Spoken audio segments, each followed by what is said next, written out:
In today's video, I'm going to teach you how to insert images in Microsoft Word. If you're building a report, a flyer, or a school paper, adding pictures can make your document clearer and more engaging. I'll walk you through the simplest, most reliable ways to place an image exactly where you want it.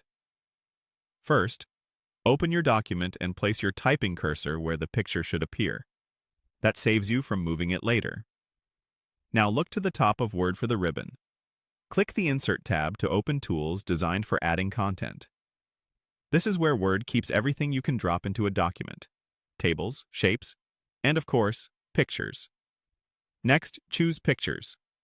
A small menu appears with different sources.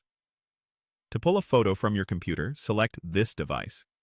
That opens your file browser, File Explorer on Windows or Finder on Mac, so you can navigate to the folder that holds your image.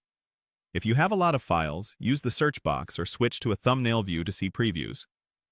Word supports common formats like JPG, PNG, and GIF. Click the image you want, and if you need more than one, hold Control on Windows or Command on Mac while selecting additional files.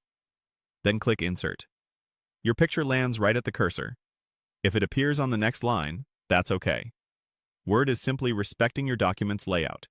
If it's not the image you intended, press Undo and try again, or repeat the selection process to replace it. A quick tip: save your document after inserting important images so you don't lose your progress. If you don't see the picture immediately, scroll to where your cursor was. Word may place it slightly above or below depending on nearby text. Very large photos are auto-scaled to fit the page width, so you won't lose content off the margins. For cleaner spacing, add a blank line before or after the image as needed.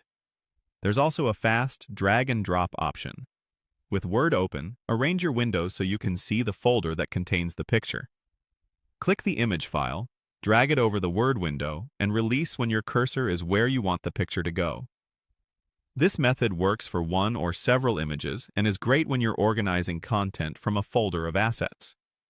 Once the picture is in, you can continue typing around it or move on to the next section of your document. If you plan to adjust size or position later, that's easy to do. But for now, you've successfully inserted an image using the standard menu or a quick drag and drop. Save your file, and you're done.